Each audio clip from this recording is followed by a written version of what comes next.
Assalamualaikum warahmatullahi wabarakatuh. Apa kabar anak-anak yang soleh dan solehah? Kali ini kita akan belajar mengenai kisah keteladanan Wali Songo dengan tema mengenal wali-wali Allah. Sebelum kita mulai belajar, seperti biasa kita berdoa terlebih dahulu agar apa yang kita pelajari pada hari ini mendapat kemudahan oleh Allah Subhanahu wa taala. Bismillahirrahmanirrahim. Rabbi zidni ilma warzuqni fahman. Amin. Tujuan pembelajaran kita pada hari ini yaitu yang pertama, peserta didik dapat menguraikan makna wali Allah. Yang kedua, peserta didik dapat menelaah Wali Songo yang berdakwah di Jawa Tengah, Jawa Timur, dan Jawa Barat. Yang ketiga, peserta didik dapat memerinci nama-nama asli dari Sunan Wali Songo. Yang keempat, peserta didik dapat menganalisis tempat lahirnya. Yang kelima, peserta didik dapat mengetahui nama ayah dan ibu dari Sunan Wali Songo. Ya, baik. Ada yang tahu apa itu wali Allah? Oke, wali Allah adalah orang yang beriman dan bertakwa. Wali Allah di Pulau Jawa yang terkenal ada 9 orang, disebut dengan Wali Songo. Ya, anak-anak yang soleh dan solehah, apa itu Wali Songo? Kata wali berarti orang yang dekat dengan Allah Subhanahu wa taala. Kata Songo berasal dari bahasa Jawa yang berarti yaitu 9. Jadi, secara umum Wali Songo berarti 9 wali yang dekat dengan Allah Subhanahu wa taala. Wali Songo di Nusantara terkenal sebagai 9 tokoh penyebaran agama Islam yang paling populer. Wali Songo dikenal sebagai penyebar ajaran Islam di Pulau Jawa pada abad 12 hingga abad 18. Baik anak-anak, coba lihat gambar di atas. Oke, Ibu telah menampilkan Pulau Jawa. Wali Songo berdakwah di Jawa Timur. Terdapat 3 kota, ada Lamongan, Gresik, dan Surabaya. Kemudian di Provinsi Jawa Tengah ada 3 kota yang didakwai oleh Sunan Wali Songo. Ada Kota Demak, Kota Kudus, dan Kota Muria. Kemudian di Jawa Barat ada 1 tempat, yaitu di Cirebon.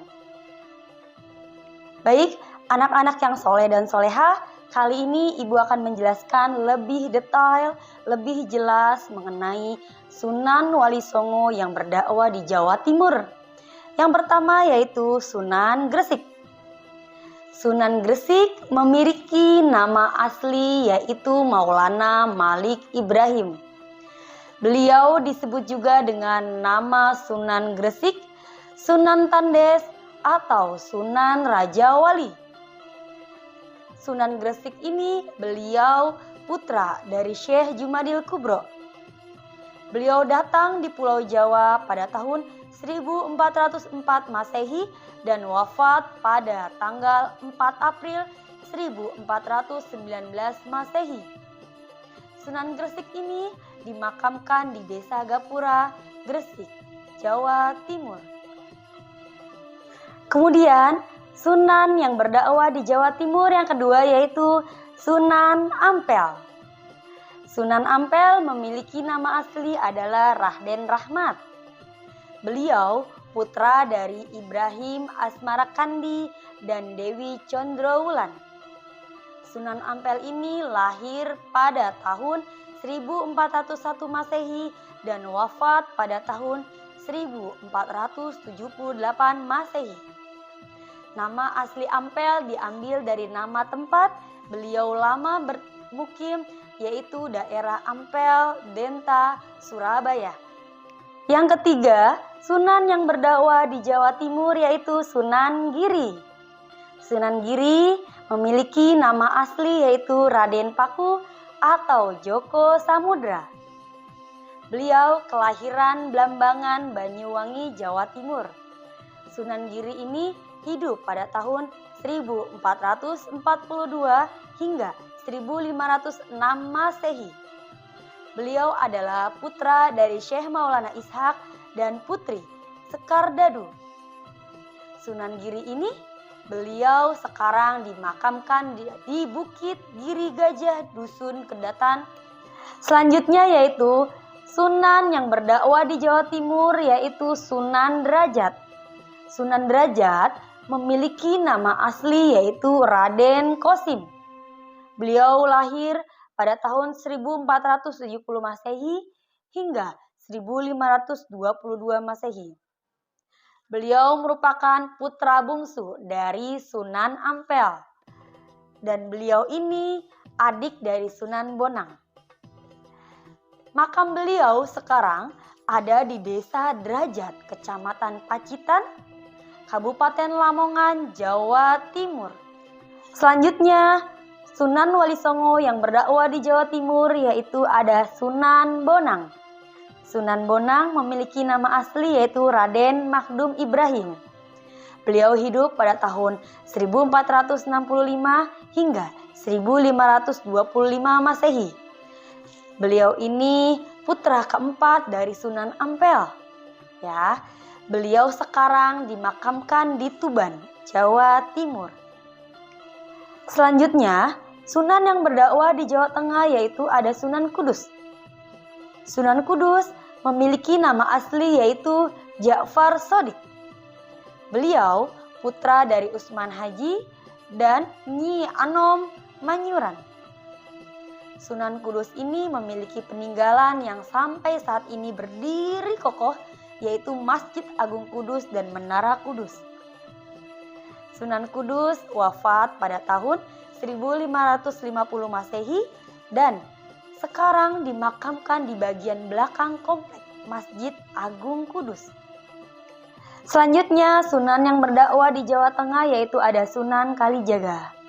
Beliau memiliki nama asli yaitu Raden Said, lahir di Tuban, putra dari Raden Sahur Tumengun Wilatika, Bupati Tuban.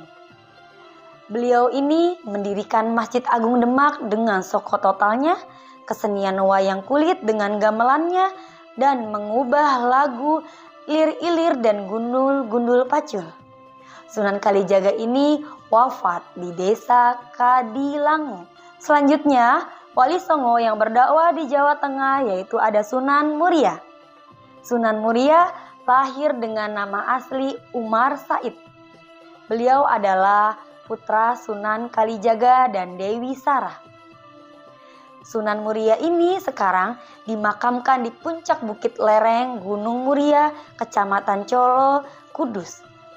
Selanjutnya, Sunan Wali Songo yang berdakwah di Jawa Barat yaitu ada Sunan Gunung Jati. Sunan Gunung Jati ini memiliki nama asli yaitu Syarif Hidayatullah. Beliau hidup pada tahun 1558 hingga 1568 Masehi. Sunan Gunung Jati adalah putra dari Syarif Abdullah dan Nyai Rara Sentang. Beliau ini sekarang dimakamkan diletak di Gunung Sembung, Desa Astana, Cirebon. Baik anak-anak yang soleh dan soleha, demikianlah penjelasan Ibu mengenai tentang mengenal kisah keteladanan Wali Songo. Semoga dengan kita mempelajari kisah keteladanan Wali Songo, kita semakin mencintai orang-orang soleh. Amin amin ya robbal alamin. Sebelum Ibu akhiri pelajaran kita pada hari ini, marilah sama-sama kita mengucapkan Alhamdulillahirabbil alamin. Wassalamualaikum warahmatullahi wabarakatuh.